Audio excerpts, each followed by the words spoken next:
오늘도 잠언 제14장 24절부터 26절까지 또 있는 말씀을 같이 한 목소리로 봉독을 합니다. 24절에서 26절. 지혜로운 자의 재물은 그의 면류관이요 미련한 자의 소유는 다만 미련한 것이니라.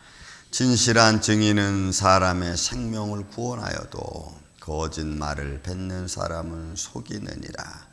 여호와를 경외하는 자에게는 견고한 의뢰가 있나니 그 자녀들에게 피난처가 있으리라. 아멘. 자, 오늘도 말씀을 보며 또 우리 한번 지혜로운 인생을 좀 보기를 원합니다. 지혜로운 자의 재물은 그의 면류관이라. 여러분, 사실 우리가 이 삶 속에서 하나님의 말씀을 갖고 분별할 수 있는 하나님의 사람들에게 주어지는 물질, 이걸 어떻게 쓰느냐가 이제 중요하겠죠, 사실은. 그리고 그 쓰여지는 것에 따라서 내 삶의 위치, 또 쓰는 사람의 모습이 나타난다는 겁니다. 그러니까 여러분, 우리가 굳이 꼭 물질만이 아니고 우리에게 주어진 삶의 현장에서 우리가 무엇을 나누고 어떻게 나누냐에 따라서 그 사람에 대한 평가가 달라진다는 것을 사실 의미하고 있는 겁니다.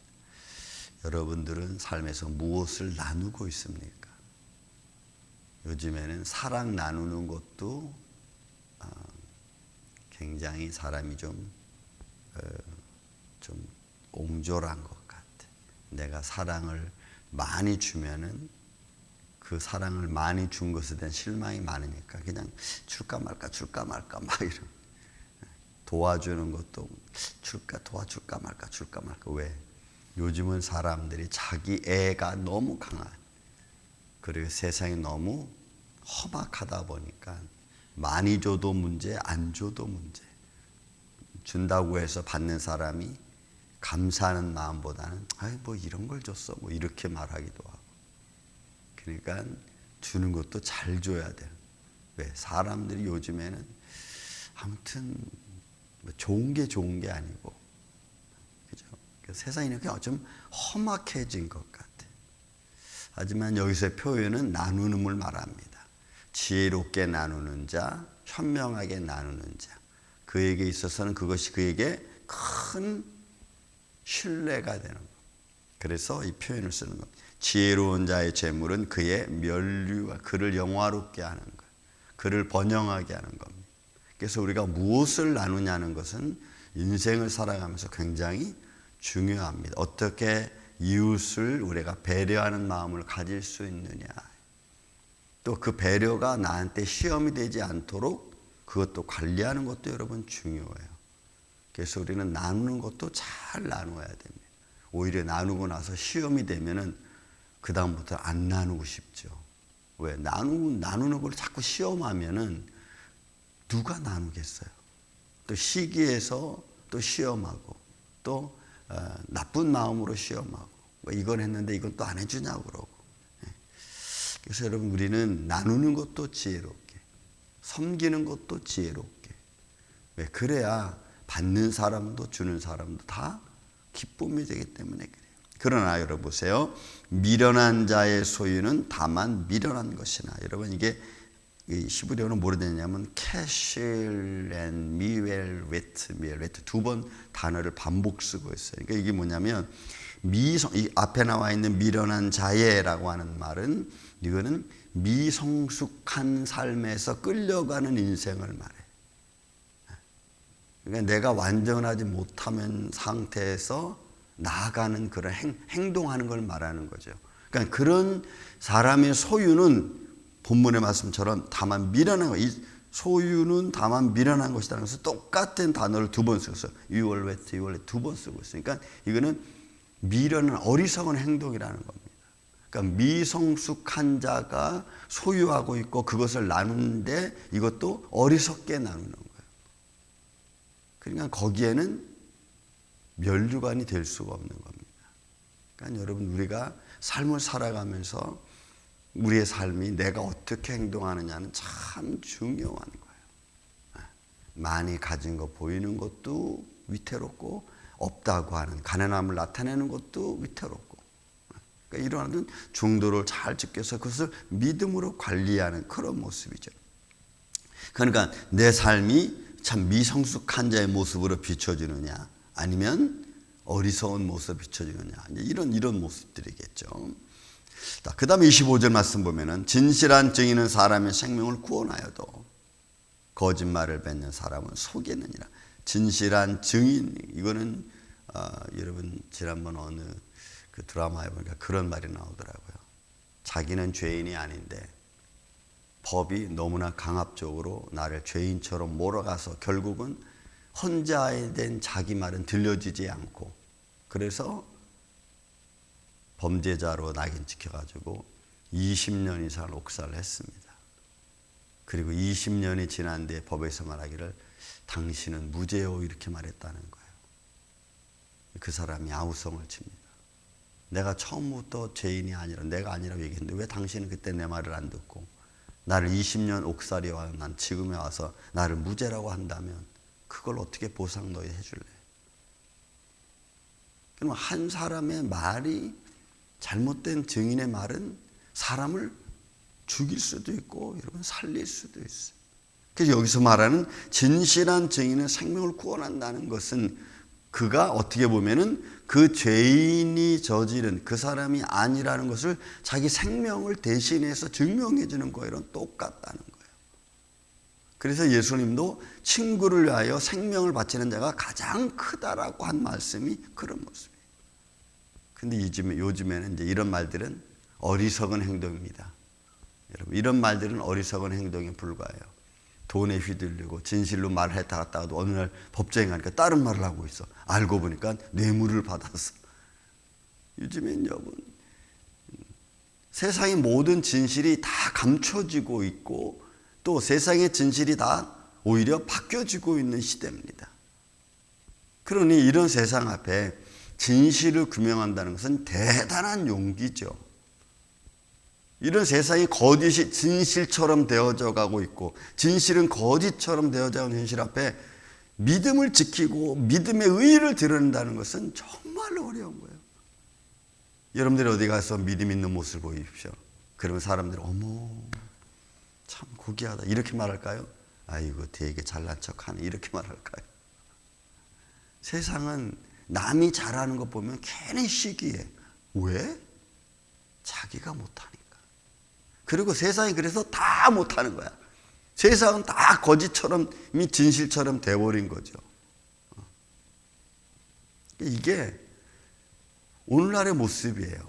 이거를 바로 잡으려고 하니까 이제는 바로 잡히지 않는 겁니다. 사람들의 생각이 다 그렇게 된 거예요. 좋은 걸 좋게 보지 않고 좋은 걸 이상하게 보는 세상이 돼버리고 말았어요. 그래도 저는 여러분 우리 믿음의 사람이니까 좋은 것은 좋다고 이야기할 수 있는 우리 입술이 되기를 저는 주의 이름으로 축원을 드립니다. 좋은 것을 좋다고 해야죠.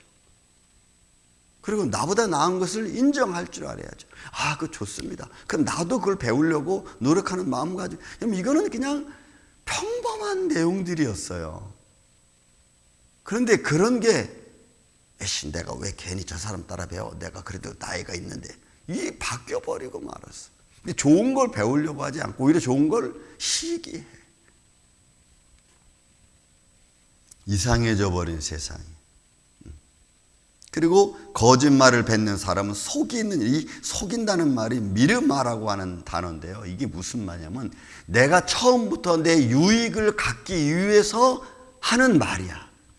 이게 거짓말이죠. 예를 들어서 여러분 야곱이 형을 속이잖아요. 에서를 2번 속이죠. 팥죽으로 한번 속이고 그 다음에 또 복 받을 때 한번 속이고. 처음부터 내가 욕심을 갖고 행동하는 거 말하는 것을 말이에요. 여기 속인다는 말은. 그러니까 결국 이 말은 거짓말을 뱉는 사람. 거짓말하는 사람은 처음부터 뭐예요? 내가 거짓말에서 내가 욕심을 취해야지, 내가 이익을 얻어야지라고 하는 마음을 갖고 하는 행동과 말이야. 그러니까 이게 여러분 무서운 거야. 이 사람들은 자기가 유익을 얻기 위해서 거짓말도 진짜처럼 얘기하거든. 진실하게 얘기하거든. 그러니까 사람들이 속아 넘어가는 거예요. 그러니 이런 것들을 우리가 분별해내고 우리가 이런 올무에 빠지지 않으려면은 지혜로울 수밖에 없어. 최대한으로 우리가 인생에 손해 안 보고 살아갈 수 있는, 믿음에 상처받지 않게 살아갈 수 있는 그런 마음들을 잘 관리하는 거예요. 여러분, 지혜로움이 여러분들과 함께 있기를 주의 이름으로 축원을 드립니다.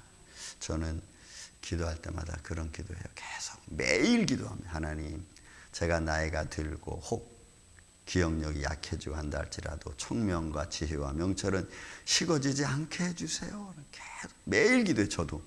여러분들도 그 기도하세요. 그래서 하나님의 지혜를 통해서 우리가 뭐 도와주면서 조금 어려운 일 당하는 것은 뭐 견딜 수 있어. 그죠? 그런 믿음의 마음으로 우리가 딱 서 있어야 돼. 그래야지 문제가 안 생기고 내 마음이 아프지 않는. 또 계속해서 여러분 보세요. 여호와를 경외하는 자에게는 견고한 의뢰가 있나. 이 견고한 의뢰라고 하는 이게 여러분 또 참 중요한 거. 왜냐하면 이 의뢰한다는 미브타르는 게 제가 이런 단어들을 보면서 이거 왜 이런 어떤 의미를 가졌을까? 이거는 견고한 의뢰라고 하는 것은 여호와를 경외하는 자잖아요. 여호와 하나님을 의뢰하고 존경하는 자.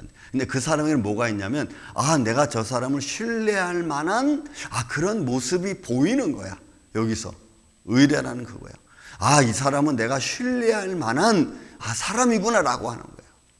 그래서 여호와를 경외하고 믿음을 가진 사람들에게는 다른 사람들 어떻게 보여야 되느냐? 저 사람은 내가 신뢰할 만해 라고 하는 이미지가 보여줘야 돼요. 저 따위가 무슨 예수 믿는다고 이렇게 나오면 여러분 이게 심각한 거야.